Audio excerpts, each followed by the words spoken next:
Okay, మీకు kite ఎగరేయడం వచ్చు కదా. నేను చిన్న స్టోరీ చెప్తాను. ఒక ఫాదర్ సన్కి కైట్ ఎగరేయడం నేర్పిస్తుంది. ఆ నేర్పించినప్పుడు సగం కొంచెం ఎగరేసి థ్రెడ్ తీసుకొచ్చి సన్ చేతిలో పెట్టాడన్నమాట.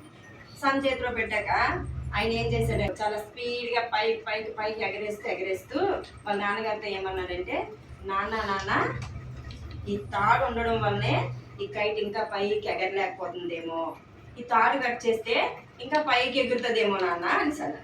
ఆ తల్లి ఆ కొడుక్కి లెసన్ చెప్పడానికని ఏం చేశాడంటే, సరే నువ్వేం చెప్తే అదే చేద్దామని తాడుని కట్ చేస్తాడు. కట్ చేయగానే ఆ కైట్ ఏం చేసింది, పైకి ఎగిరి డైరెక్షన్ లెస్ గా ఎగిరేసి కింద పడిపోయింది. ఇప్పుడు మీకేమర్థమైంది, ఆ తాడు పేరెంట్స్, కైట్ మనము. మనకి అప్పుడప్పుడు పేరెంట్స్ మనల్ని రిస్ట్రిక్ట్ చేసిన అనిపిస్తుంది కదా, మనకి ఏదైనా చెప్తుంది చేయకు అది చేయకు అనేసి అనిపించిన వాళ్ళ మాట మనం వినాలి. ఎందుకంటే వాళ్ళ లైఫ్ లో వాళ్ళు చాలా ఎక్స్పీరియన్సెస్ చేసి ఉంటారు కదా, అవన్నీ మనకి చెప్తారు అన్నమాట. చెప్పినప్పుడు వినాలి. అదే వినలేదనుకో, టెంపరీగా మనకి ఫ్రీడమ్ దొరికినట్టు అనిపించినా ఫైనల్లీ మనం రీపెయింట్ అవ్వాల్సిందే. ఓకేనా?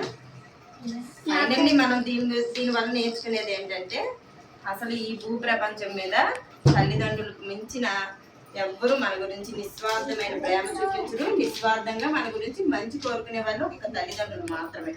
ఓకేనా?